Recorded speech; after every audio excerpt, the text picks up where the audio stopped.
बरेली के भोजीपुरा से समाजवादी पार्टी के विधायक शहजिल इस्लाम का मुख्यमंत्री योगी आदित्यनाथ से विधानसभा में सामना हो गया। इस मुलाकात में शहजिल का रुख और सुर उनके उस भाषण से पूरी तरह बदले नजर आया जिसमें उनकी जुबान से बंदूक का जोर दिखाई दिया था और इसके एवज में विधायक के पेट्रोल पंप पर बुलडोजर चल गया था। यूपी का बजट सत्र चल रहा है। शहजिल इस्लाम मेरठ के शहर विधायक रफीक अंसारी के साथ सदन में मुख्यमंत्री से मिले।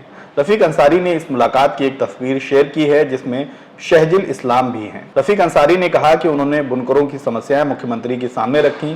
सीएम ने यकीन दिलाया कि राज्य के बुनकरों के हक में जल्द ही अच्छा फैसला होगा, उनकी समस्याएं हल की जाएंगी। गौर से देखिए, ये तस्वीर काफी दिलचस्प है, इसलिए भी क्योंकि इसमें दो चेहरे चर्चित हैं।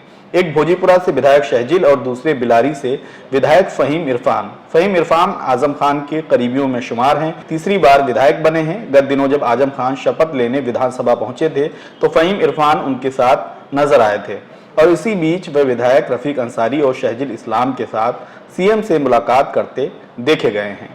तो क्या ये मान लिया जाए कि आजम खान ने दूसरे दलों के नेताओं के साथ दुआ सलाम रखने की जो बात कही थी, उनके करीबी इस पर अमल करने लग गए हैं। बहरहाल ये शिष्टाचार मुलाकात भी है, लेकिन राजनीति में हर तस्वीर के अपने मायने तो होते ही हैं। शहजिल इस्लाम की बात करें तो वह पूर्व मंत्री हैं। अप्रैल में उनकी जीत की खुशी में एक समारोह रखा गया था, जहां शहजिल अपनी पार्टी की ताकत का एहसास कराते हुए लाइन क्रॉस कर गए थे।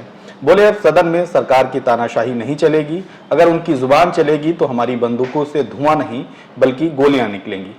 हमारे सबसे अजीज नेता जो कि बब्बर शेर है अखिलेश यादव, वो भी आपके सामने, तो अगर उसके मुंह से भी अगर आवाज निकलेगी तो हमारी भी बंदूकों में से आधी सुई धुआं नहीं निकलेगा, गोली निकलेगी, बताना चाह रहा हूं। शहजिल के इस बयान के बाद बरेली विकास प्राधिकरण यानी बीडीए ने उनके पेट्रोल पंप पर बुलडोजर चला दिया था, इस आरोप के साथ कि पेट्रोल पंप बिना नक्शा पास कराए बनाया गया। बाद में शहजिल की कई दूसरी प्रॉपर्टी भी निशाने पर आ गई तो हंगामा खड़ा हो गया। समाजवादी पार्टी ने एक प्रतिनिधि मंडल को जांच के लिए बरेली भेजा और अखिलेश यादव ने शहजिल पर कार्रवाई के मामले को 2 दिन पहले ही सदन में प्रमुखता से उठाया है। दरअसल इस कार्रवाई के बाद से ही शहजिल इस्लाम समाजवादी पार्टी से थोड़ी दूरी बनाते हुए नजर आ रहे थे और मीडिया के सवालों से भी बच रहे थे।